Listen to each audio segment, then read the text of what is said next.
Pare de reclamar e concentre-se nas coisas boas.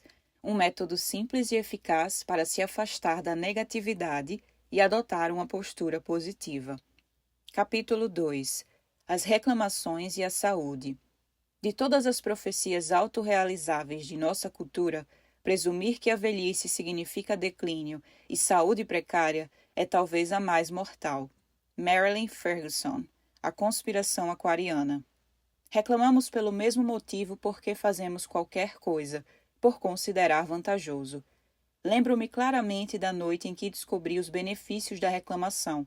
Eu tinha 13 anos e estava numa festa para adolescentes patrocinada pela igreja que eu frequentava. O ano era 1973. Bom, ser um garoto de 13 anos é, no mínimo, interessante. Pela primeira vez, as meninas deixam de ser chatas. Meninos de 13 anos sentem, ao mesmo tempo, uma atração magnética pelas garotas e um completo terror quando estão diante delas. Por mais aterrorizado que eu me sentisse, não conseguia pensar em outra coisa o dia inteiro, e elas ainda me assombravam em sonhos durante a noite. Skates, miniaturas de navios, cinema e histórias em quadrinhos desapareceram dos meus pensamentos, substituídos por garotas. Eu tinha sido enfeitiçado, desejava ardentemente estabelecer uma ligação com elas, mas não tinha a mínima ideia do que deveria fazer. Queria me aproximar das meninas, mas tinha medo.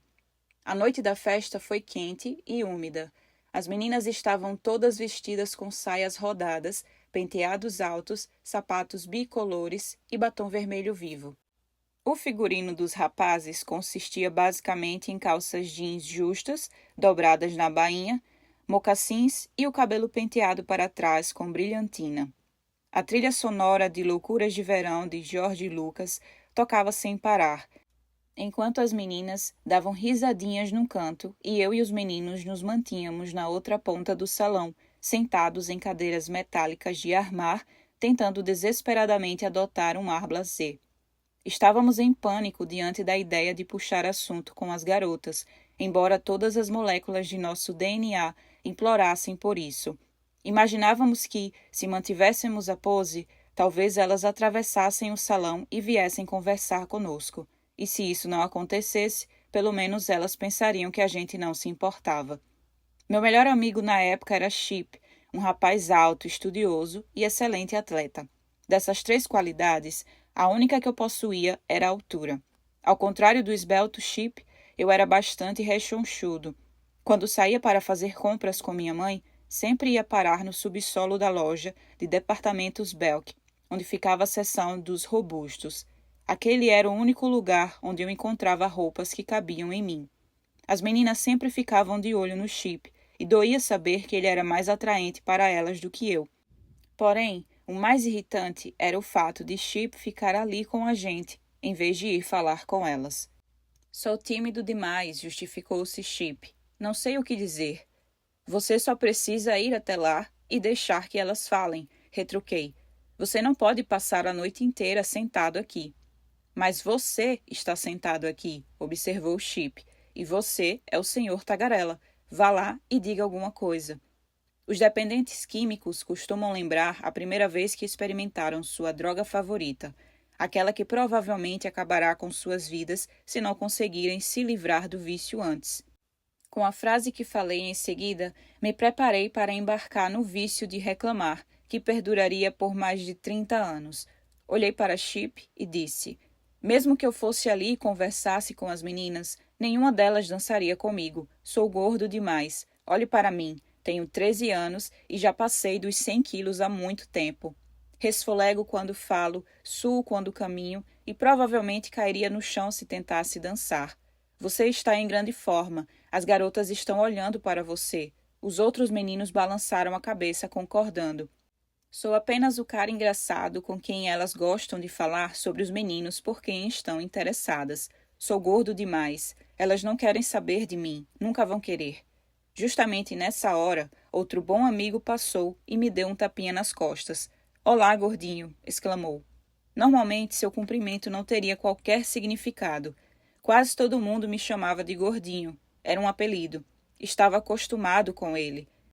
Nunca o considerei um insulto. Aqueles eram meus amigos, e não importava se eu era gordo, mas, depois daquele elaborado discurso sobre as dificuldades de ser obeso, que servira de pretexto para eu não ter que encarar o desafio de ir falar com as meninas, o efeito em nosso pequeno círculo foi palpável. Um dos meus amigos saiu em minha defesa. Ei, cale a boca. Outro disse, deixe ele em paz. Um terceiro emendou, ele não tem culpa de ser gordo. Todos me olharam com grande preocupação. Tire partido, falou uma vozinha dentro da minha cabeça. Suspirei e olhei para o outro lado de forma dramática. Quando reclamei do meu corpo e do possível impacto sobre minhas chances com as meninas, conquistei a atenção e a simpatia dos garotos, e ainda escapei da pressão de ter que ir falar com as garotas. Minha droga surtira efeito. Eu tinha encontrado o meu vício. Reclamar me dava onda. Anos mais tarde, quando não conseguia um emprego, dizia a mim mesmo e aos outros que era por ser gordo. Se recebia uma multa de trânsito, era por ser gordo. Tudo girava em torno disso. Só consegui me livrar dessa culpa e do peso que prejudicava minha saúde 5 anos e meio depois. O psicólogo Robin Kowalski escreveu que muitas reclamações envolvem uma tentativa de se despertar determinadas reações dos outros, como simpatia e aprovação. Por exemplo, as pessoas podem estar reclamando da saúde, não por se sentirem doentes, mas porque o papel de doente lhes permitirá obter ganhos secundários, como a simpatia dos outros ou evitar assuntos desagradáveis. Ao reclamar e jogar com a carta do gordo, recebi simpatia e aprovação e tive uma justificativa para não ir conversar com as meninas. A reclamação me beneficiou. Você pode ter feito alguma coisa parecida em algum momento de sua vida. Reclamamos para conseguir atenção e evitar o que nos dá medo. Quando eu era criança e tinha sintomas de gripe, fazia um certo drama para não ir à escola e ficar em casa vendo televisão. O estranho era que, frequentemente, eu acabava me sentindo mais doente depois de reclamar do meu estado. Você já bancou o doente? Será que está fazendo isso agora? Problemas de saúde estão entre as reclamações mais comuns. As pessoas se queixam da saúde para conseguir atenção e evitar situações desagradáveis, como adotar um estilo de vida mais saudável. Mas qual é o preço?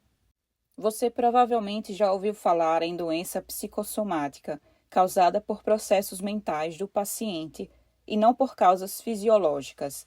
Há uma tendência em nossa sociedade a acreditar que essas doenças são inventadas por um pequeno número de pessoas perturbadas e que, por terem sido criadas pelos pacientes, não devem ser levadas a sério. Entretanto, os médicos estimam que quase 2/3 de seu tempo é gasto com o tratamento de pacientes cujas doenças têm origem psicológica. Pense nisso. 2/3 das doenças se originam na mente. De fato, a palavra psicossomático deriva de psique e soma, que significam mente e corpo.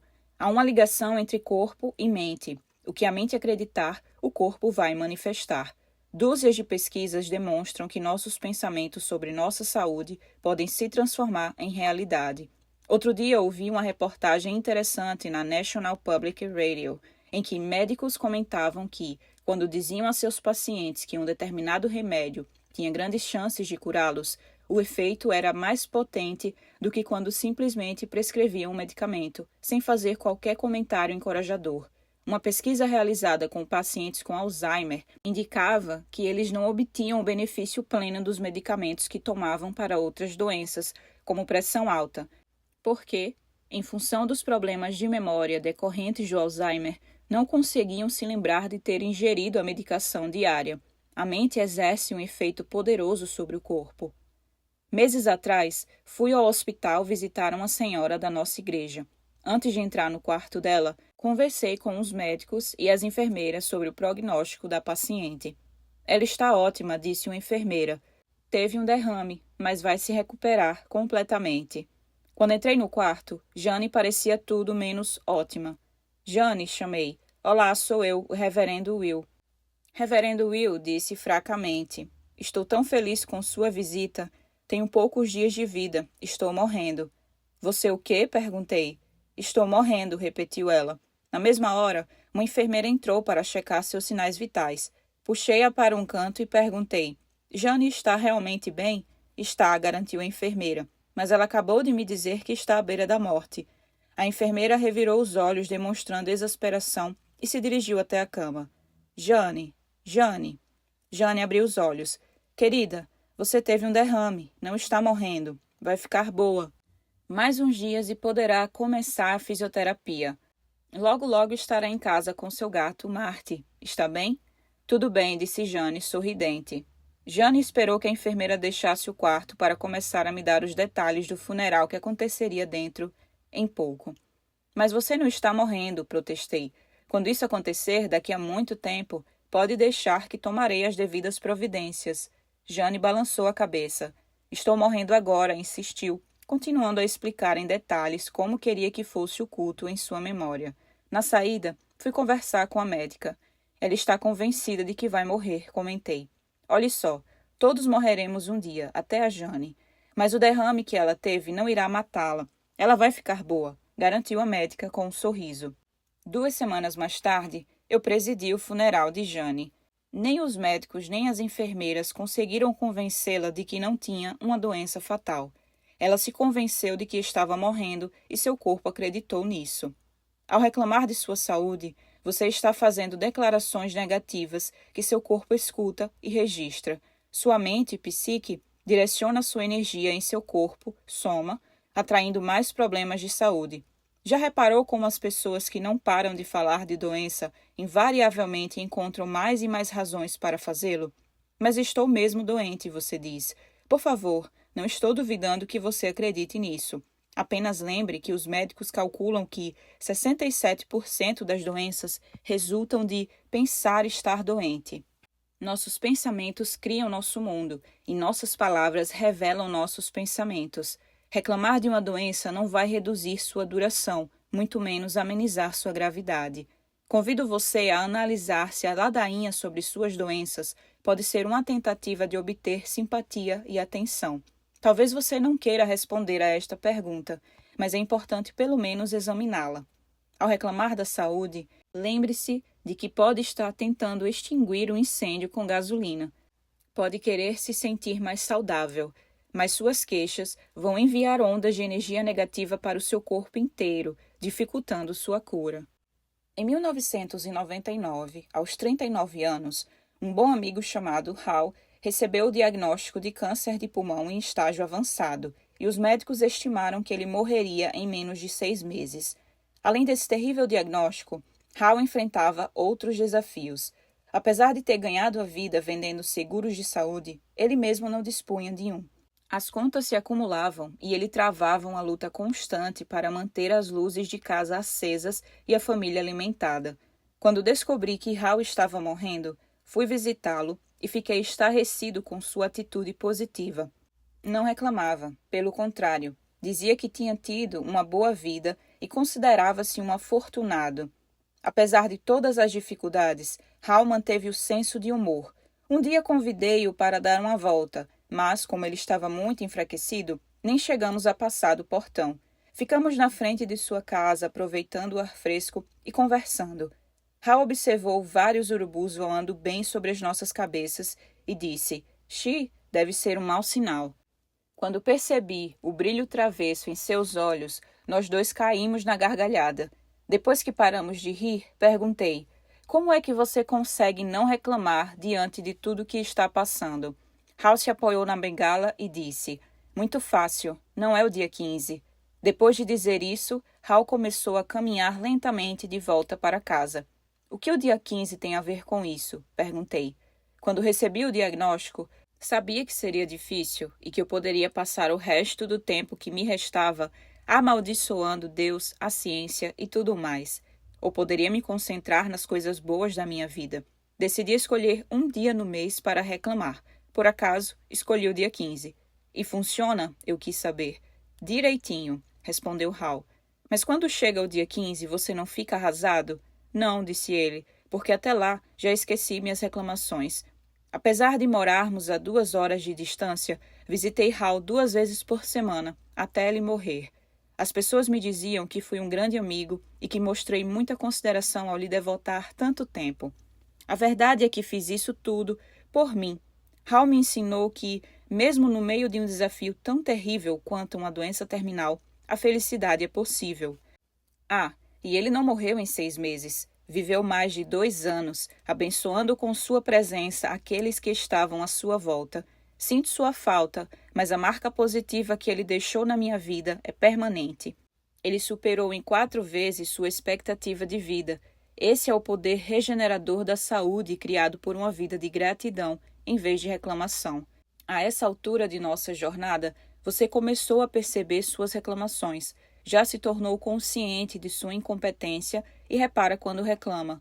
Você agora está no estágio da incompetência consciente.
Existe uma velha anedota sobre dois operários de uma construção que sempre almoçam juntos. Um deles abre a marmita e reclama: droga, sanduíche de carne, detesto sanduíche de carne. O amigo não diz nada. No dia seguinte, os dois voltam a se encontrar na hora do almoço. Mais uma vez, o primeiro operário abre a marmita e se queixa: outro sanduíche de carne? Estou cansado de sanduíche de carne. Detesto sanduíche de carne. Como na primeira vez, o segundo operário permanece em silêncio. No terceiro dia, os dois estão se preparando mais uma vez para almoçar quando o primeiro exclama: chega, todo dia a mesma coisa. Quero alguma coisa diferente. Tentando ajudar, o amigo pergunta: do que você está falando? Sou eu mesmo que preparo o meu almoço. Cansado de sanduíche de carne? É você quem prepara o almoço todo santo dia. Mude o que anda dizendo. Pare de reclamar. Mude as palavras, mude os pensamentos e estará mudando sua vida. Ao dizer, procura e encontrarás, Jesus estava formulando um princípio universal. O que você procurar, vai encontrar. Quando reclama, você emprega o incrível poder da sua mente para procurar coisas que não quer e acaba as atraindo. Então, passa a se queixar desses novos problemas e atrai mais do que não quer, ficando preso num círculo vicioso. Uma profecia autorrealizável de reclamação. Manifestação, reclamação, no ciclo que nunca tem fim.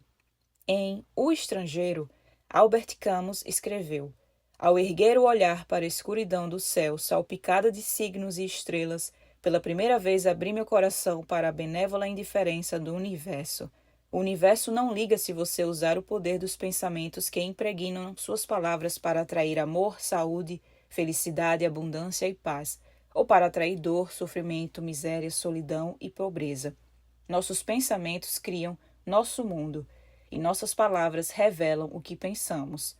Ao controlar as palavras, eliminando a reclamação, damos um objetivo à nossa vida e atraímos o que desejamos.